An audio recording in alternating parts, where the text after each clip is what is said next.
What is going on, guys? Welcome back to Save for More. I am Luke Goodish as always, and today I'm going off the cuff and I'm going to be talking about my experience with depression. Now, I know I've talked a bit about my depression here before, and if you want sort of the prologue to this video, you can go on to my Instagram at saved_for_more to see a video I have on my highlighted my stories called Shaky Bass. That'll give you the setup and set the stage for where I'm going to open up here. My depression, it culminated in one sort of climactic night for me, and not like the actual story structure did my depression just start to steadily decline after this. No, it still bubbled on in my heart for a long time, and there was a lot of pain still to come after this moment. But this, you know, if for story's sake is the climactic moment we're going to highlight. I was coming home every weekend from the college that I was originally at.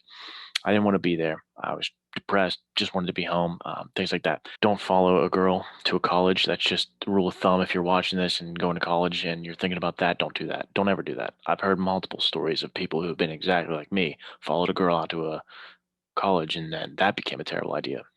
Just side note, don't do that. So there's this one weekend where I am up at a pretty late hour. I don't remember exactly what time, but either way, it's late at night, and I'm sitting at the kitchen table at my parents' house. I'm in the middle of this storm cloud, right? I am caught up in this self-loathing, this self-destruction, self-hatred, and I'm exacerbating it. I'm throwing fuel to the fire with this alcohol. I'm just sitting there getting drunk, thinking about all those lies that my mind was telling me.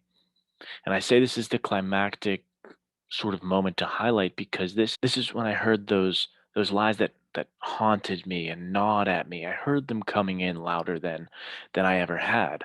I was sitting there listening to these lies that I was a broken individual, an unfixably broken individual who had nothing to offer, nothing to gain, nothing to give, and nothing to get. All of this just sort of destruction, all of this contraction, and just this suffocating of any life, meaning, purpose, optimism, hope, all of it's just getting condensed and sort of ratcheted in the grip of my depression and these lies that I was worthless. So I'm there just listening to this and slowly convincing myself that things cannot and will not ever get better. And this was a process that was a slow narrowing, right? It was like a snake wrapping tighter and tighter and constricting until it got to this moment.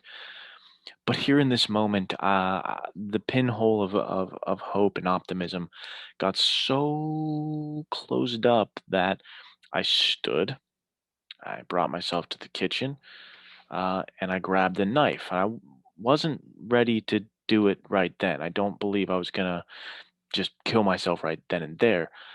But this was the first sort of pre-contemplation, getting a plan together, the gathering stages of my suicide. I looked at the knife, I looked at my wrist, and I was thinking about like just how easy I could solve these unsolvable problems with just a nice quick motion.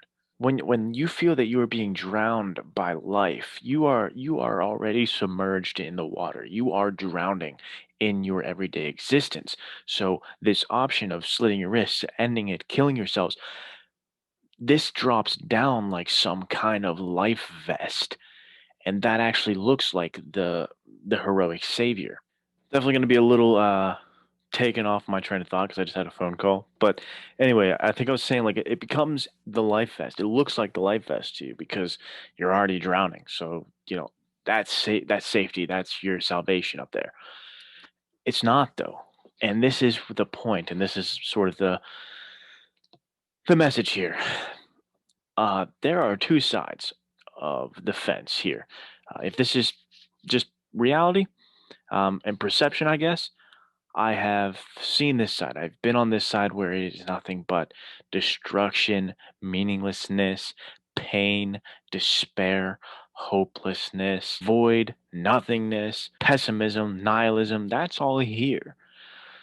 But guys, I've been to this side as well. I've been lucky enough to see this side too. This side full of opportunity, creation, love, passion, excitement, vitality, chances, surprises, just all kinds of amazing shit over flowing over on this side. The flowers sprouting. It's summertime. Over here is nothing but desert. Mirages forming, telling you that you'll be better off dead. All this stupid shit. No, this side's where it's at. And that's what I wanted to bring up and mention is at that time that I was sitting at that kitchen table, I was writing a novel, and the main character in that story held the philosophical beliefs that I held at the time. The protagonist of that story was of the belief that not only was he this broken individual hiding his insecurities and wearing this mask to the world, but he felt, and I at the time felt, that the whole world was just wearing a mask. And the story was set in Christmas, and the character talked about how Christmas is the time where the world collectively sort of puts on a mask and we play the Christmas music and we put up the lights and we pretend that things aren't what they really truly are. And I was just so stupid. I really did believe that everyone was playing this role, and I had been hurt by an individual, and so I really took this to heart philosophically. I thought that everyone was sort of lying to me, saying one thing to my face, giving me the middle finger under the table type of thing. But I know I've mentioned this before. I can be somebody from the movie "We Are Your Friends" plays at the end. That song at a certain point, a few months down the line from this scene at the kitchen table, that song sort of speaks to the soundtrack of me pushing on through to the other side. And once I broke over there and I saw all the new possibilities, it's not like I've never been drugged back into those waters of depression. I do, in fact, still suffer from that, of course. But it's the fact that I've seen this other side now. I have an image in my head. I have this memory of this side now, and you can't take that from me. Nothing can take that from me. I've seen the possibility. I've seen the way the world can surprise me. And that very fact is what keeps me here all the time. It's the reason I'll never consider committing suicide again. The world, if you allow it, and if you are here for it, it can shock you and it can really surprise you with what great things lie ahead. Let me sort of hurry this thing along and say ultimately what I'm getting at is that character that was going to be the protagonist of this novel has been ripped from that novel. That novel is dead. It's scrapped. I'm not writing it. And I will read some of it here sometime to just really dive into the faulty thinking patterns that I had and just all of the things wrong with me at that time and what we can learn from it.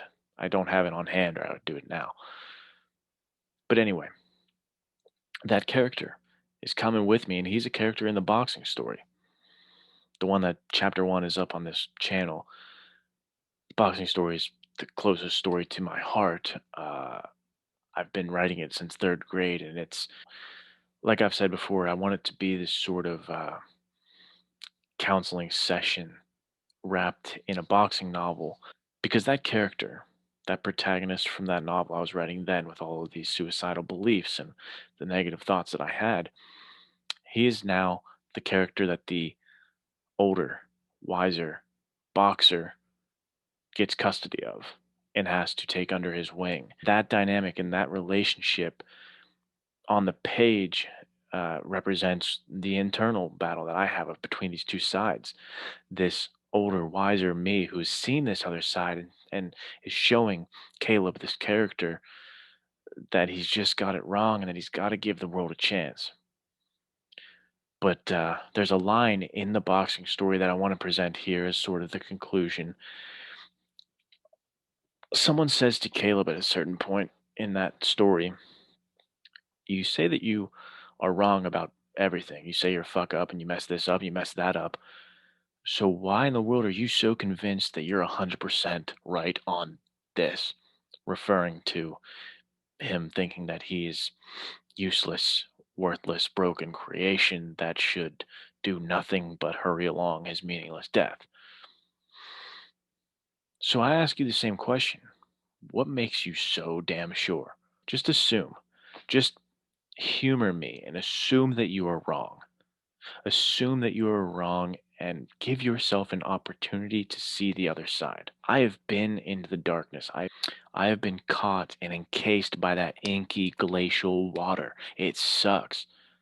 But I've also been to that other side, chilling in the nice crystal clear blue beach water. There is another side. There is an answer you're not seeing. There is more that you have been saved for. Hey, hey, see what I did there? Saved for More was the first tattoo I ever got. And it was after I think I got a glimpse of that other side. And I realized I wasn't going to do it. And at the time, I didn't even.